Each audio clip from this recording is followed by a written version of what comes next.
好啦，跟住我哋講到2015年嘅第25條 MC 啊，嗱呢一條呢就係考成個必修部分最尾嗰一課書嘅，就叫做 Patterns in the Chemical World 化學世界中的規律。咁佢就睇下啦，4句説話啦，又係問你邊句説話啱啦。咁一啲好直接嘅一啲齋問你 concept 嘅問題嚟嘅，一啲事實嘢嚟嘅。咁第一句佢就話啦 ，down the group 咁樣沿續而下咧，第一族嘅元素 group one element 咧，咁佢哋嗰個嘅 melting point 個熔點咧，就會呈一個叫做遞增嘅趨勢嘅。大家見到啦，成句啦，一個 gradual 嘅 increase 嘅。咁咧就係 down the group 嗰陣時候啊。好啦，咁呢句啱唔啱嘅呢？嗱，如果就咁講事實俾你聽嘅，咁 A 呢就唔啱嘅。咁點解呢？簡單 show 翻啲 data 出嚟啦。咁如果我哋睇翻第一族嘅元素 group one 嘅 element 嘅時候啦，我哋求其舉啲例啦，譬如我哋有 lithium 啊、sodium 啊、potassium 啊，咁一路再數到 rubidium 啊，咁樣乜都有啲咁啦。咁實際上呢，佢哋嗰個熔點呢，咁大家其實你睇翻教科書或者你上網查維基百科都會查到嘅。咁數字上嚟講，我列翻俾大家睇啦。lithium 個 melting point 呢，180度左右。咁sodium 通常係大約100度啦。咁然之後呢，跟住 potassium 啊，跟住咧再落去就 rubidium 啊，一路跌落去咁樣嘅。咁所以大家見到呢，咁樣個熔點好明顯我哋叫做遞減嘅趨勢啦 ，decreasing 㗎啦。咁真係錯。咁呢啲同學咧可能就會問㗎，喂，咁阿 Sir，點解啊？我係咪要背咗佢遞減嘅咧？咁其實你都可以即場去估嘅。咁我哋話啦，主要嘅原因就係咧呢扎人啊 ，group one 咧，咁其實我哋叫做一啲 alkali metal 啦，鹼金屬啊。咁佢哋係金屬鍵嘅入邊 metallic bond 嚟嘅。咁我哋要知道呢啲金屬鍵咧，其實佢哋個強度啊，個 strength 咧係會影響到嗰個叫做熔點噶嘛。咁如果你啲 bond 越勁，咁越難拆，咁就代表你要多啲能量，咁熔點就要高啲啦。係咪先？咁我哋咧睇翻咧，其實原因好簡單嘅。咁因為咧，我哋知道咧，其實呢度 down the group 咁會發生咩事啊？就係咧，佢哋嗰啲電子嘅層咧就會越嚟越多噶嘛。即係譬如你 lithium 咁啦，大家都知道 lithium 咧嗰個 atom 本身咧係應該2層噶嘛，2:1咁樣樣噶嘛。咁然之後再落去一路數嘅話咧，咁其實你每落一個週期咧，咁佢個電子層咧就會多層嘅。OK， 咁如果你一路再計落去嘅話，咁當然啲層數就越嚟越多啦，係啦，咁唔係咁多啦。咁個關鍵就係咧，其實嗰個 metallic bond 嘅金屬鍵咧，我哋學過，就係咧嗰個叫做metal cation ion 金屬嘅陽離子，咁同佢出邊咧有一啲叫做 delocalized electron 離域電子咧之間咧有一啲嘅引力啦，咁嗰個就叫做金屬鍵 metallic bond 啦。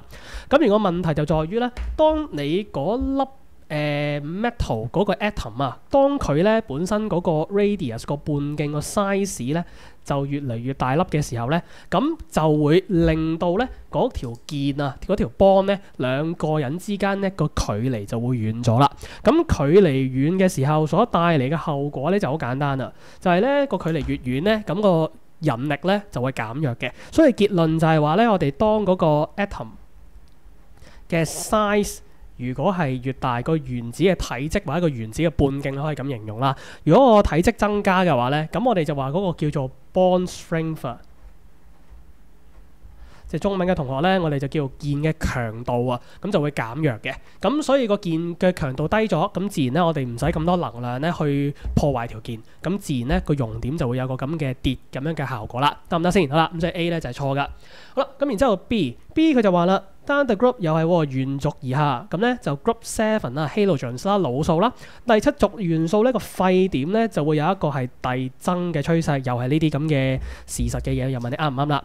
咁所以我哋知道 halogens 啦，咁我哋成日都會用到噶啦，即係我哋成日做題目都見到啦。咁有啲乜嘢啊？有fluorine 啦，係嘛？跟住咧氟氯溴碘咁噶嘛，係咪 ？fluorine 跟住 chlorine 跟住 bromine 跟住 iodine 咁。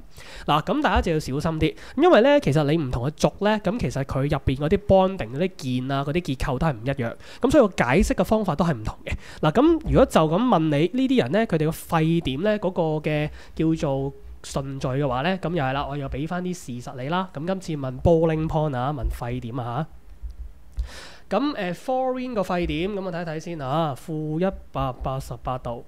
咁啊 chlorine 嘅話咧就係-34啦。嗱，講真呢啲我都唔會背噶，所以我都要睇嘅。其實呢啲好啦。咁你會知道咧，咁佢哋個沸點啦嚇，實際數字上就係咁嘅。嗱，好啦，咁你會今次見到係點啊？佢哋真係應該係個沸點係越嚟越高噶嘛，係遞增趨勢嘅喎，啱唔啱啊？咁事實嚟嘅，咁所以今次嘅答案咧就應該 B 已經直接可以圈到噶啦。好啦，咁但係問題我嚟啦，咁我點樣解釋先，或者點樣去即係去等自己考試嘅時候容易自己去推斷翻出嚟？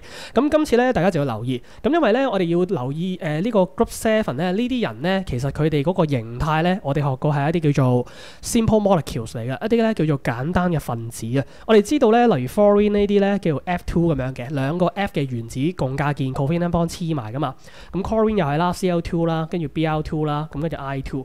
咁所以大家要留意咧，咁佢哋今次要睇嘅咧就唔係睇佢入邊嗰啲共價鍵，唔係睇啲 bond 嘅，係睇嗰啲咧分子同分子之間咧嗰啲我哋叫做 van der Waals force， 我哋叫做范德華力，即係話咧我哋啲粒子同粒子之間嘅引力啊。你哋咧喺中四咧學第一課嗰個叫做微觀世界 Microscopic One 嘅時候咧，咁你都學過嘅，粒子同粒子之間咧就會存在一啲好微弱嘅引力，咁呢個咧就係叫做 van der Waals force。咁范德華力越強咧，咁先至會令到個熔點同埋沸點咧係會有一個增加嘅叫做效果嘅。咁但係我哋話點睇個 van der Waals force 幾時勁幾時渣嘅咧？咁有一個最直接影響嘅因素咧，就係個分子嘅體積啦。OK， 嗰個 molecule size 啊，呢個好緊要啦。OK， 咁所以大家留意咧，因為今次個解法就係單 the group 沿軸而下，咁我哋又係嗰句啦。咁因為咧你 F 咁咧嘅時候咧，咁佢個原子就咁樣嘅咧，兩層噶嘛，27咁樣噶嘛。咁你一路咧又係單 the group 沿軸而下嘅時候咧，咁其實個電子嘅層嘅數量咧，咁就會越嚟越增加。所以咧同頭先嗰個情況差唔多啦。由我哋知道咧嗰個atom 嘅 size 咧就會越嚟越大粒嘅。好啦，咁個原子大粒咗，今次有乜問題啊？原子大粒咗，咁咪即係話，如果你本身係 F2 嘅。咁個 F2 個 molecule 就咁啦。咁如果你 chlorine 咧，因為佢大咗個碼嘅，咁所以嗰個分子又係會再大粒啲嘅。OK，咁當然再落到去你 bromine Br2 嘅話，咁佢又再大粒啲啦。咁所以我哋好明顯今次會發現到咧，就係嗰個分子嗰個體積啊，個 molecular size 咧都一樣會增加。OK，咁所以今次我哋嘅解釋咧 ，molecular size 就會 increase 嘅。咁所以今次咧，我哋個寫個解法啦嚇，如果係長題目嘅話咧，咁你就要講翻個 strength 啦 of 嗰個 van der Waals force 啦。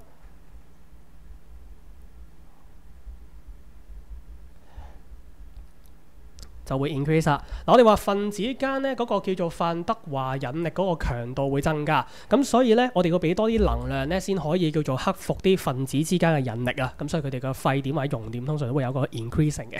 OK， 好啦，咁所以咧今次我哋已經揀咗個答案係 B 噶啦。咁不過當然我哋話咧，既然叫得詳細嘅解釋咧，咁我哋 C 同 D 都會同你講一講嘅。好啦 ，C 佢就話啦，喺個 periodic table 元素週期表入邊咧，咁咧嗰個啲元素啊，咁咧就會按一個相對原子質量，英文係 relative atomic mass 啦。咁我話跟呢一個相對原子質量咧個遞增排列嘅喎。嗱，呢個咧其實係都見過好多次㗎啦。我諗如果你有做過下一啲舊制嘅 past paper 又好啦，或者就咁做啲書嗰啲練習啦，咁呢個咧都成日會見到咁樣去問呢一句咧去陰你嘅。咁但係我覺得其實你應該啦嚇，你係應該要知道呢一句説話咧，好明顯係錯㗎。咁啊錯啲乜嘅咧？嗱，我哋直接咧俾翻個元素週期表出嚟俾大家睇啦。OK， 大家考試嘅時候會見到嘅。嗱，咁我哋要記住啊 periodic table 咧嗰個排列咧個順序嗰個規則咧，其實係跟個 atomic number 個原子序嘅遞增㗎。咁你其實就咁睇個週期表，你都見到㗎，即係個順序就係 hydrogen 係排第一咁啦，個 atomic number 1咁樣啦。咁然之後 helium 2，跟住3、4、5、6、7、8、9、10咁樣一路1加1加1加1加1加1咁樣遞增落去，得唔得先？嗱，咁所以咧，其實係跟正確啲嚟講啦嚇，原子序啦，即係跟緊嗰個叫做 number of proton 嘅嗰個叫做質子數遞增啦去排列。咁有啲同學咧可能會反駁㗎，佢話Sir唔係喎，但係佢講嗰個叫做相對原子質量個 relative atomic mass。咁其實我就咁睇咧，都見到其實佢都係遞增㗎喎，係嘛？即係10.8啊、12、14、16、19、20.2一路都升緊啦。嗱，呢個咧係錯嘅。你只能夠話佢係大致上係遞增嘅啫。但係你如果你真係好細心留意咧，有一啲情況咧，其實佢未必一定係遞增嘅。譬如我舉個例啊，你可以留意 RDIN 啦，右下角呢一度53號呢一個啦，你可以睇下嘅。RDIN 咧126.9噶嘛，見唔見到啊？嗰個叫做 atomic mass 咁，但係佢對上嗰個咧係127咁樣嘅。咁你會見到啦，其實我哋話大致上啲數冇錯，佢都通常都係增加嘅。咁但係有啲情況咧，佢係可以跌翻落去嘅。點解會咁嘅咧？原因就係話咧，你留意啦，一路咧嗰個週期表一路咁樣一路由左到右咁樣個順序掃過去嘅時候咧，咁其實個 number of proton 會一路增加，咁個 number of neutron 咧都會增加嘅。嗱，咁再講得清楚啲就係話啦，質子數 proton 咧一定就加一加一加一咁上噶啦，但係中子數 neutron 嘅數咧就未必係㗎嚇。OK， 即係佢未必一定係加一咁樣嘅。OK， 咁同埋再加上有啲元素有 isotopes 有同位數啊，有幾隻咁樣啦，咁你要拉翻個叫做加權平均數計翻呢一個叫做 rate average 出嚟噶嘛。咁所以我哋話其實數字出翻嚟咧，佢未必一定係永遠增加嘅，有啲情況可以跌都得唔得？所以咧，你如果同人哋講嗰個相對原子質量 relative atomic mass 係遞增咧，咁其實未必一定嘅呢個情況就 OK。咁所以咧 C 咧就唔使諗噶啦。好啦，咁最尾 dot 嗰個啦，咁佢就話又係睇個 periodic table 週期表。咁第三週期嘅元素啊，第三週期咁啊，即係有啲乜嘢啊咁樣樣。咁我哋又簡單去求其數下啦，好唔好啊？第三週期咧，咁我哋即係由呢一個 sodium 開始計嘅，鈉開始計啦。咁啊自己記噶啦喎，鈉、鎂、鋁係嘛，跟住硅啦 silicon 啦係嘛，跟住磷，跟住sulfur硫。跟住氯，跟住 argon 咁啦。嗱，由左到右第三個週期咧，一路左到右掃過去咧，就係呢度咁樣有8隻嘅元素啦。咁就話咧，嗰啲元素咧，佢哋個導電性咧就會由左到右咧，就係一個叫做遞增嘅趨勢嘅。好啦，咁如果你係已經讀咗呢一課 Patterns in Chemical World 化學世界規律嘅同學咧，咁其實嗰個導電性趨勢嗰條線咧，你係要知道嘅。即係佢問過唔止一次㗎啦 ，past paper 入邊 DSE。咁你大約認得嗰個條線個 shape 啦，如果唔係嘅話就比較難搞嘅。嗱，簡單啲講啦，我哋話頭三隻咧，呢三隻咧就係金屬 metal 嚟噶嘛。OK， 咁 metal 金屬裏邊我哋學過會有離域嘅電子啦 ，delocalized electron 啦。咁所以呢啲人咧，佢哋嗰個導電性咧一定係高嘅。OK， 咁如果你有記一條線嘅話咧，實際上佢哋個導電性應該係會有大約遞增嘅趨勢嘅。咁我唔實際去 exactly 個導電性邊個高幾多，我唔實際去慢慢去講啦。咁但係我哋會知道咧，基本上咧呢度應大致上會係遞增嘅。咁點解會遞增咧？因為我哋知道呢一個 Na 咧會甩一個電子出嚟，咁然之後 Mg 咧就會甩兩個電子 ，Al 會甩三個嘅。咁所以佢甩出嚟嘅 delocalized electron 離域電子多啲，咁理論上佢越多呢啲 delocalized electron 咧，咁嗰個導電性應該都會好啲嘅。OK， 咁啊當然我哋唔會好詳細咁樣真係計佢出嚟啦。好啦，咁然之後留意啦，去到 silicon 啊硅呢一個咧，咁我哋就要墮翻落去，會跌翻落去嘅。OK， 咁點解會咁樣跌翻落去嘅咧？咁因為 silicon 硅咧，咁其實佢係屬於一個我哋叫做半導體啊，我哋叫做 semiconductor。咁留意咧，半金屬呢啲 semi-metal 咧喺 DSE 裏邊咧就 OC 嘅，我哋就唔學嘅。咁我哋只能夠大致上講呢啲叫半導體 semiconductor 嘅人咧。